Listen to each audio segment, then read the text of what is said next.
Hey Amanda, I entirely underestimated how many people would be on campus on the Sunday after spring break. But I thought I would take a walk because it's nice, and I told myself I would film. So now I'm here filming. There are actually people on the sidewalk, so it's scary. But I'm going to film here anyways. I'm mostly trying to figure out where the least amount of people would be. There's actually not, I guess, a ton of people. I'm overthinking things, as per usual. I did have a response sort of written out for your last video, but the fact of the matter is I'm not very educated on what exactly I want to say.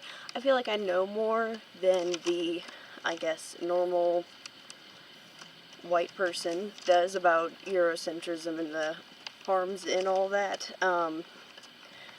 However, I feel really underqualified, and there are more than enough white people that don't know what they're talking about that are still talking about race. So I'm just going to put links to a bunch of stuff from people who know what they're talking about to kind of learn up on that, because it's really kind of horrifying. This is going to be really strange. I hope that it's not too bad, because it's largely unscripted, and I'm worried about people, like, wondering what's wrong with me. I'm sorry if the sun is in your face, but I'm going to talk here now. Something that I do want to talk about that I've been thinking of for a while. Something that's probably actually the source of most of my, like, existential breakdowns. Maybe not most, that might be a little harsh of a word, but I really often wonder how some people are so complacent with their ignorance. I think something that really got me fired up about this recently was the whole inflated internet meme of the dress that was different colors. There was a worldwide conversation about what color that a dress was because of the light that hit it. But we can't have a worldwide conversation, or even like a nationwide conversation, or any sort of intelligent conversation on so many other things that are actual issues. And it really made me mad. And I think it was also because I was looking at a whole bunch of articles about people who had committed suicide because of transphobia and conversion therapy and things like that.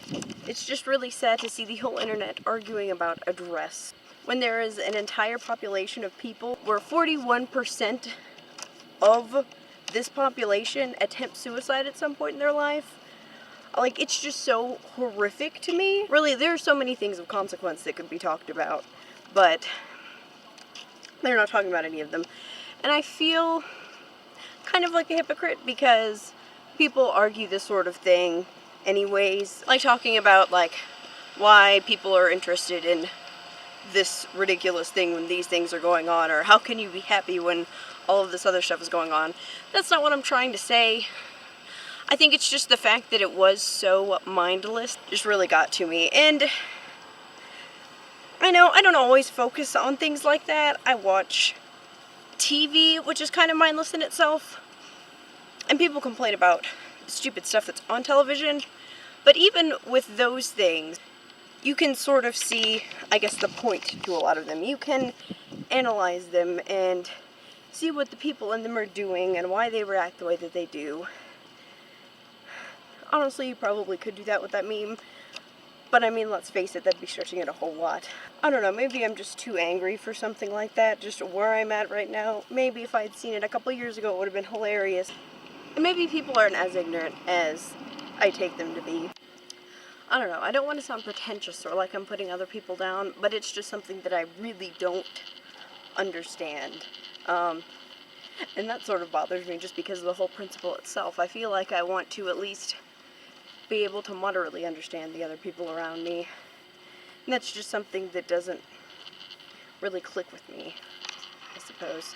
I hope that you got something out of this ill put together kind of rambling vlog, but hopefully I will see you on Friday.